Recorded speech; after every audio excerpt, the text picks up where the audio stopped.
Hello, I am your teacher, Mr. Pacitti, and this is my classroom here in Indianapolis. So put away your mobile phones, put away your dreams of going to WrestleMania. It's time to concentrate, it's time to study. This is SmackDown Live, and this is Graded.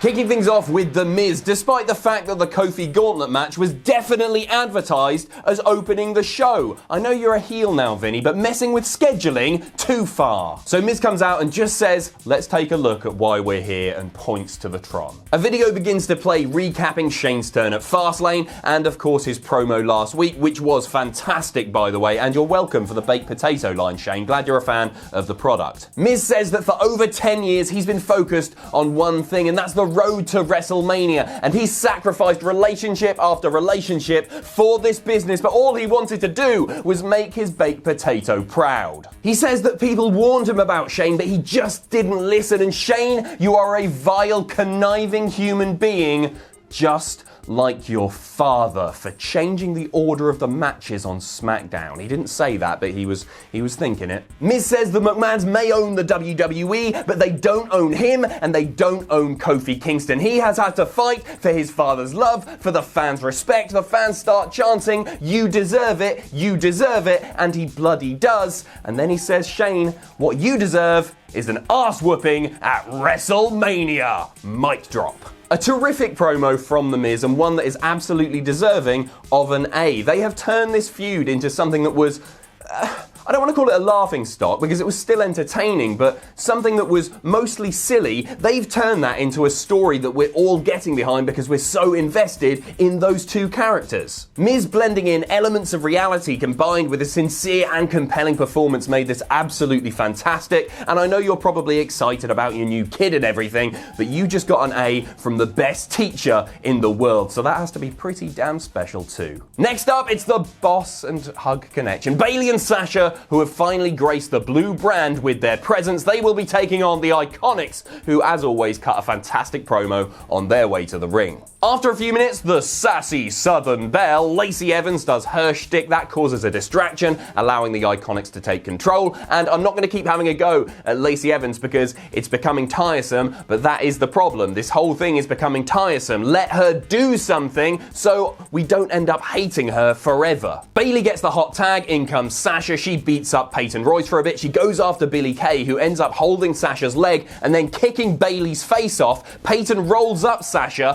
1, 2, 3. Billie Kay holding the leg to allow for the pinfall victory. The Ikonics just beat the tag champs. Whew. So I bloody love everything about this. It was an unexpected result for sure, the heels picking up a heelish win, and more importantly, setting up something hopefully for WrestleMania. I'd love to see Bayley and Sasha versus the Ikonics. The Ikonics, two of the best characters in wrestling. Sure, they're not the strongest workers, but they more than make up for that with their character work. This match, I'm going to give this a B+. As a match, it wasn't anything special, but the character work and I think the unexpected result, the surprise of it all, more than made up for it. Backstage now, and it's only little bloody Rey Mysterio who is here to announce that he will be facing Samoa Joe at WrestleMania 35 for the US title, a match that, you know, I'd really like to see Almas in there somewhere. Hopefully that'll happen in the coming weeks, but we'll see. But more importantly, he's joined by Dominic. Remember him? He doesn't look like that anymore. Look at the pissing size of him. He's been drinking his milk and eating his vitamins. He is a big boy. I know Rey Mysterio's like 4'2", but Dominic, yeah. Dominic says that he's going to be front row at WrestleMania, and I just can't wait for that match. Mostly because Samoa Joe is going to choke out Dominic and make him his new daddy.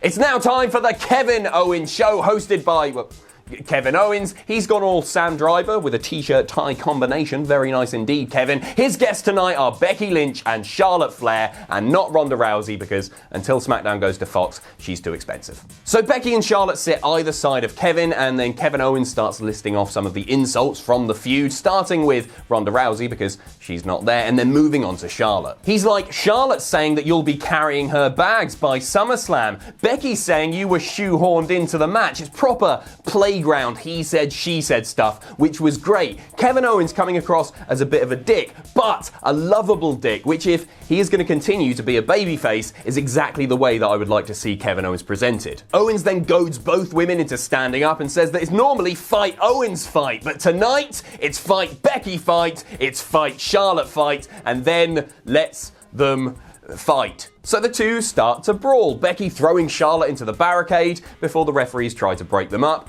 and I'm going to give this a B-. We didn't learn anything new, it just felt like a way of getting these three people on TV, but at the same time, Becky, Charlotte, and especially Kevin Owens, they all played their role very well, and it didn't get me more hyped for the match at WrestleMania, but it didn't do any damage either. Next up, it's time for the Gauntlet Match. Kofi Kingston versus Sheamus, Cesaro, Samoa Joe, Randy Orton, and Rowan. But before that, Daniel Bryan and Rowan make their way to the ring, and Daniel Bryan said that it's an injustice that Kofi Kingston is even getting this opportunity. Bryan says that he knows what it's like to be held down, but that's not what happened with Kofi Kingston. He was given the opportunity. He replaced Mustafa Ali, and then he lost the Gauntlet Match. He lost the Elimination Chamber. He is nothing more than a B+ player. He's then interrupted by Kofi and the rest of the New Day, and the match begins. As for the promo, I guess I've got to give it a B+, because it was really well delivered, and it was a clever way of getting the crowd even more behind Kofi Kingston, if that were even possible, right before the match. Just imagine the pop when he wins. So I'm going to give the Gauntlet Match an overall grade rather than grading each individual match within the match itself, if that makes sense. Does it make sense? I don't care. It probably makes sense. Kofi Kingston starts things off against Sheamus. Kofi starts off working the arm, obviously trying to weaken up Sheamus so he can't deliver that patented brogue punch. There's a great dive to the outside from Kofi. Cesaro gets involved at one point with a big European uppercut when the ref isn't looking. There's some good near falls. Overall, just a really nice match, even in isolation. Kofi Kingston picking up the win with the Trouble in Paradise. Cesaro's up next. He starts stalking Kofi and then rolls in and hits him with a big uppercut, trying to put Kofi away early, but no luck. Cesaro starts stretching Kofi. Later on, he catches him and transitions into a beautiful spinning backbreaker. There's a Cesaro swing. There's some more stretching. But ultimately, Kofi puts away Cesaro as well with the SOS. 2 down, 3 to go, definitely 3 to go. You got this, Kofi. Next up is Rowan, who comes to the ring and just runs into Kofi Kingston lots, and then throws Kofi Kingston into the barricade lots, and then grabs a steel chair, attacks Kofi, gets himself disqualified.